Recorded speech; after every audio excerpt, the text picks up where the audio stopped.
Hi, this is Elin from Blues Pills, and you are listening to the blog of rock.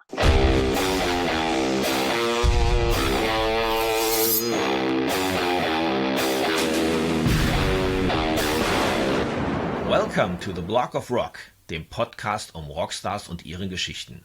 Ich bin Uwe Lerch und ich nehme euch Backstage und präsentiere die Storys hinter euren Legenden.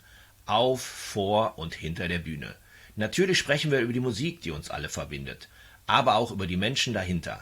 Was hat sie inspiriert und motiviert? Wie haben sie ihre Marke erschaffen? Und welche Rockstar-Tipps haben sie für euch da draußen? I'm a proud woman.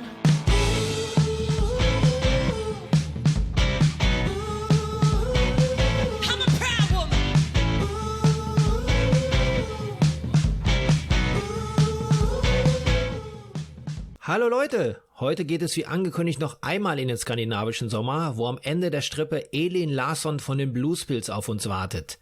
Das schwedisch-amerikanische Quartett hatte ja 2014 mit ihrem Debüt einen Raketenstart hingelegt und war danach nonstop auf allen möglichen Festivalbühnen am Start, gepaart mit diversen Tourneen.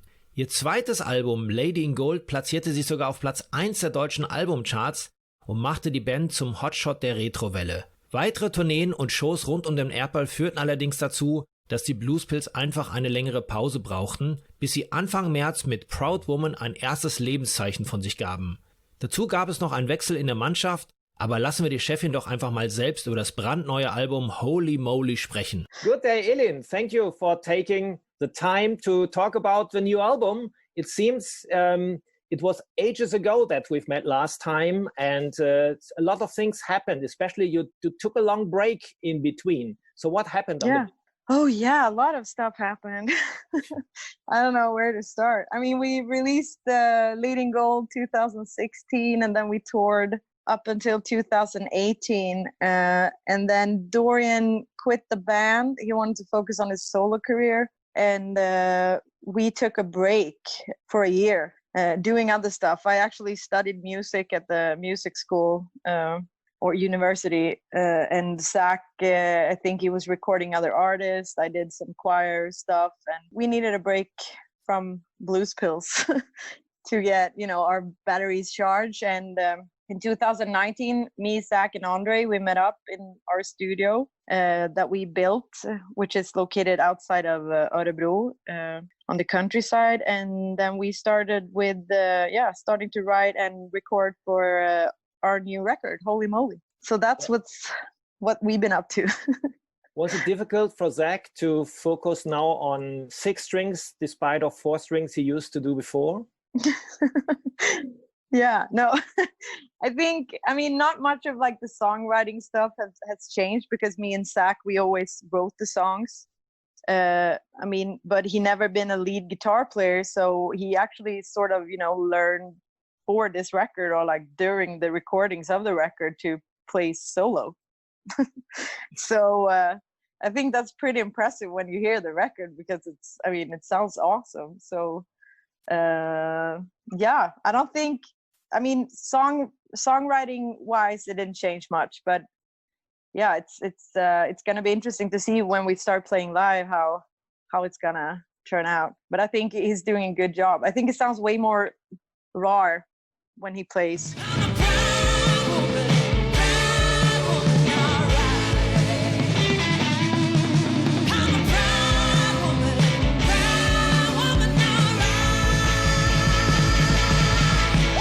The first little live show I've seen from you was on the Telecom show you did for Daheim zu Haus. And there was a couple of other bands doing these kind of little Corona shows in between. Most of the other artists, they were sitting either in the living room or doing acoustic shows, but the Blues Pills, they were ready to explode. Yeah. Yeah, we did it in our studio. That's where we recorded the album. But I was kind of let down because we also did a cover of Sleep Now in the Fire, and they never published that, which was sad because it's pretty awesome. No, it was really good to see also then performing you in the studio with lots of energy. By the way, it was the first time I saw you performing without bare feet. So you had boots on. Was it too cold in the studio? Yeah, it's always cold in that studio. Like we have no heat at all. But I think because one time, when at the latest year when we played after Leading Gold, I actually burned my foot on stage. Oh. Because I was barefoot, and then I got this like huge blizzard under my foot, so I barely could walk. So after that, I'm starting to like, maybe it's a good idea to use shoes. I don't know. To not hurt myself. So yeah. Not so bad. But when you're watching this concert, you see lots of energy, and it seems that this long break make you eager to go back to stage. Even it will take some time because of the current situation, but it seems that you're hungry for going out live again. Yeah, and it's so like the energy in the band, it's like so good right now, and we just want to play, and it's like just the focus on the music. It's nothing, other shit around. We just want to play and hang out as friends, and have a good time. So it really sucks that this whole thing happened, because like we were literally on our way to our show in Uppsala when the Swedish government went out with this, you can only be 500 people. And we were 500 people. So we were like, but you cannot be 501, like why?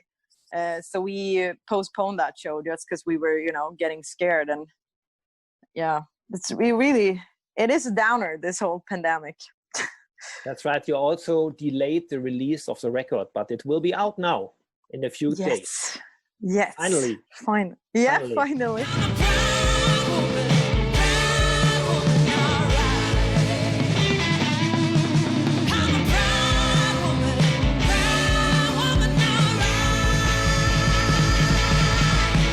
So let's talk about Holy Moly. You started off with Proud Woman as the first single, which was Hello, we are back. Bluespills are back. And it showed also, to my mind, a more, let's say, grown-up band, especially following the lyric. It seems that you are really a proud woman to be head of the guys. So you're more, are you got more mature and let's say growing older a bit, and which does it also reflect into the songwriting? Yeah, I definitely think, now I've been in the industry for about 10 years, or in a band and touring. So I think, I'm 31 now, and I just like come to a point in my life when I don't care anymore about what people think, or I don't give a fuck anymore. And it's pretty damn nice to feel like that, because in the beginning when we were starting the band and how fast it took off, I was so naive. I had no experience at all in the music industry. So I was like scared to death, and I only thought, I had to say yes to everything and do everything. And, even though I didn't want to do that. So for me, I've, also just on a personal level, I've been working with myself, during the break we had, and, reflecting over the years that's been. So I definitely think I matured, and this record is way more matured than the other ones. Yeah. You're right. To my mind, actually, when I prepared for this interview, and I've listened yesterday to all the records I have from you, including the EPs and the singles and the live EPs and everything you've released so far. To my mind, from the point of view now, Lady in Gold maybe came too early, because you worked really long on the first album. You had a long time to record the album. Nuclear Blast gave you all the timing. By the way, this is what you told me on our last interview in 2014, that you were really happy that you had the time to record. And I remember, especially in 2014, I saw you at least on 4 festivals. I was there. So it were different kind of festivals you were playing, and the tour, opening tour, and another tour. So you were playing a lot. And then suddenly there was a new album out from the Bluespills. It was a big success in Germany. It was #1 on the German album chart. So amazing. But when I listened to it now, I think the songs were the best one you had at that time, but reflecting it now 6 years later, I think the new album is much stronger and shows a more grown-up band. Yeah, you see it yourself? I think so too. Yeah. And I think, I mean, I'm still like, I'm really proud of, you know, the studio album Lady in Gold, but like what it came to mind, like when we were playing these songs live, it was impossible because we were like, you know, we had put layer on layer on layer on all the songs. I had like a 30 people choir on some of the songs. It's like impossible to manage live. But I think, I mean, Holy Moly, it's like a hybrid between the first releases and the first album, and you know, maybe the songwriting skills sort of, or arrangement on Lady in Gold. Like I think we managed, I mean, on what I think is we managed to take the good parts from both records and or experience and make this new record. But I mean, this one is like so, Holy Moly is like the most honest record we've ever done. And, you know, we recorded it ourselves. We were our own producers. You know, it's written by heart. And I was doing like the vocals, like takes when I was pissed off. I knew which song I was supposed to lay the lead vocals on. And when I was having a bad day and just anxiety and I was sad, I also knew which one I would lay the lead vocals on. So it's a very honest record.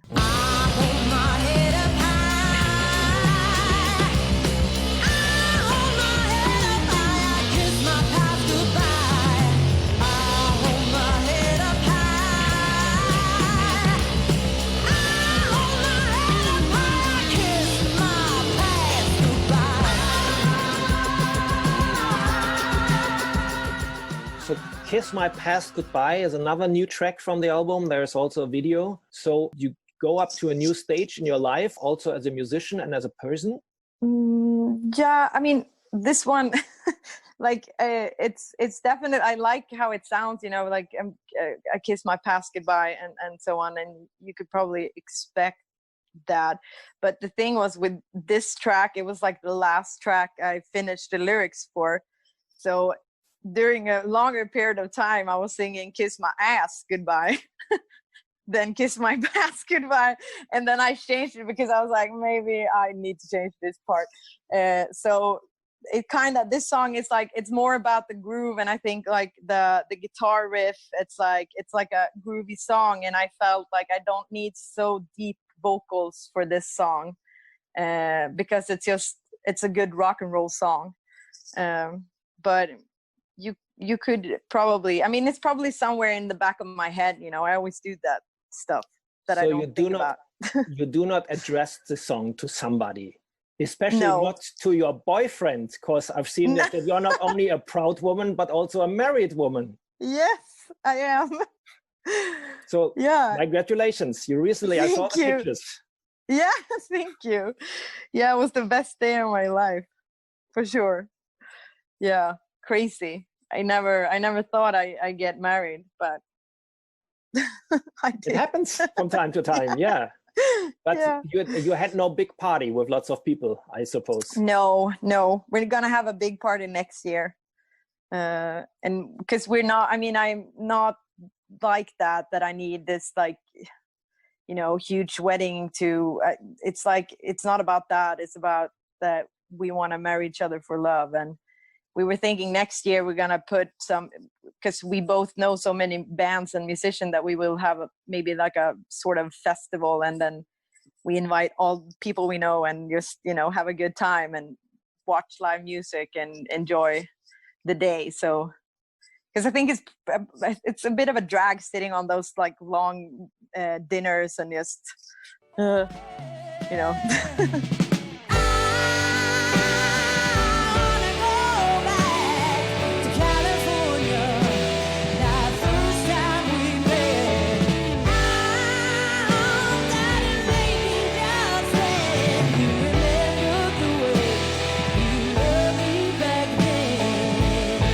By the way, my favorite track from the new album is California.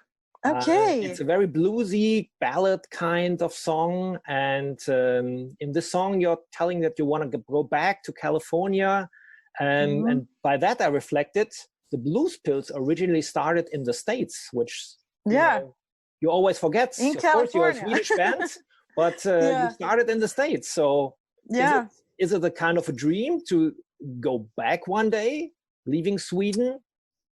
I mean, I think during this time when this song was written, it was maybe a bad time. And you know how you tend to, when you're feeling bad and, you know, unhappy, you tend to dream back or think about places and times you've been where you were happy. So it was more like capturing the moment of that time, because it was like a complete different freedom to just, I think, like musically, when you were not signed by a label or you had this expectations of you and your music. I mean, you could write in a complete different way because it wasn't, no one was going to hear it anyways, you know, it was a complete freedom. So it's more of that kind of feeling, you know, you tend to dream away to a place in time when you were happy. That's a good thing, because I wanted to ask you if I would put you now into a time machine. Okay. What year you would like, or which era you would like to go back? Because the Blues Pills, I remember also from our first talks, the Blues Pills were the people from the metal festivals. They liked you very much, but you were also playing lots of these kind of hippie and retro festivals like Burg Herzberg Festival and all these kind of festivals. So you were more or less the only band which were some or less allowed on both sides. So if I put you now back musically into a time machine, where you want to go? Yeah. Oh. The 60s, the 70s, earlier, middle age? Probably the 60s, because then I could see 60s or 70s, I guess. Because then I could see all those bands I want to see, and also see Aretha Franklin. But I mean, yeah, in her like golden days, I'd say. But I wouldn't want to live at that time, you know. Just having a little sneak. Yeah, a little sneak peek, and then head back. But I mean, I guess like not much have changed, even, you know, politically, and like now we have this pandemic, but I still have the faith in that it's hopefully getting better.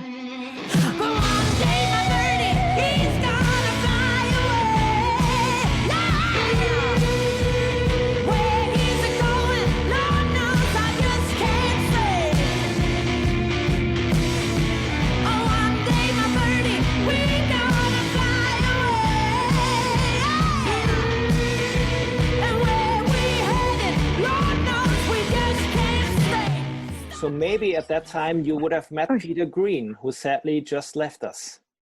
Yeah, probably. Yeah. Or I would maybe not meet him, but I'd probably go to a show, see him play.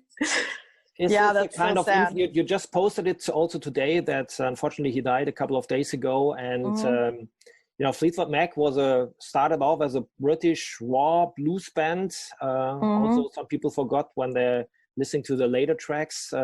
But they started off like a blues band in the beginning, and if you listen to the early Fleetwood Mac tracks, to my mind, also on the new Blues Pills album, especially the guitar work, somehow sounded in this way. So has Zach also been influenced by Peter Green?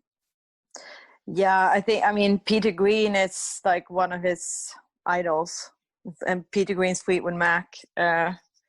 And in the beginning, it was like very, like we were driven to almost like, sometimes I thought we like even copied them, the sound.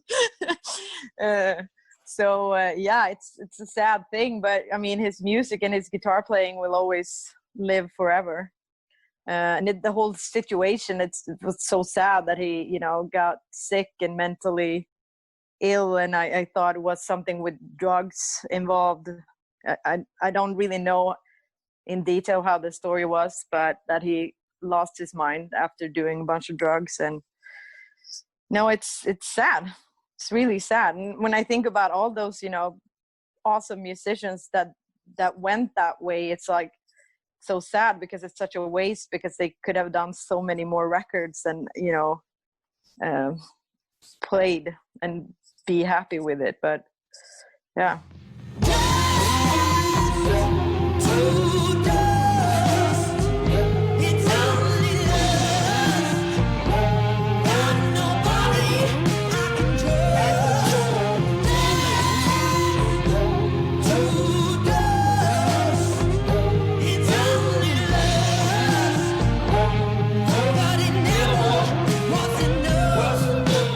So let's talk about singers. You just mentioned Aretha Franklin. Maybe she's one also of your influences, what I could hear from the records. Do you have more Black artists as, let's say, influences, or white, or who could be considered as your biggest idol? I mean, Aretha Franklin, definitely up there. But then, I mean, there's so many, like Joe Cocker, Beyonce. I don't know. Joni Mitchell, Kate Bush. I mean, there's like so many good. Brittany Howard from Alabama Shakes. I think she's amazing as well. I mean, there's too many good vocalists out there. It seems at the moment that Sweden got very, very good rock vocalists. Of course, a week ago, I talked to Guernica from Thunder Mother. She's also very influenced by, let's say, urban R&B soul artists. I think she also Aretha Franklin and also Beyonce, by the way. Yeah. On the other hand, I love her. Another great Swedish vocalist is Jenny End from Avatarium. She's very influenced by Joni Mitchell, by the way. Yeah, I could tell. And, also the singer Opeth, he's also, that's like his influence, which I thought was a bit, I didn't expect that. But he's not a girl. No, I know.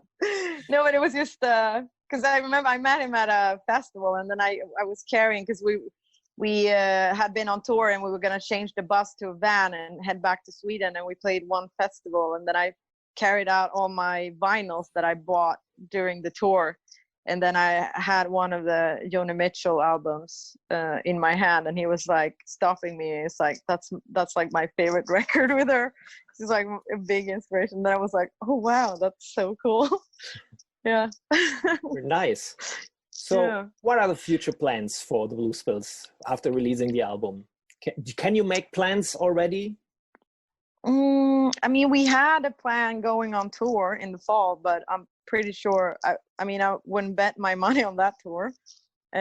So I think we will release this album, maybe have a live stream. We're also planning on making like DIY music videos to every track of the album to have something like visual, and then probably start to work on the fourth album.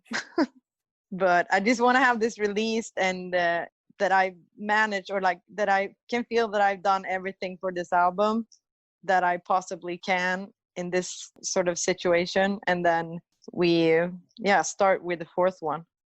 We're looking forward. Thank you for taking the time, for being at the Block of Rock, and thank you for having me. Yes, all the best you to too. Bye-bye. Bye.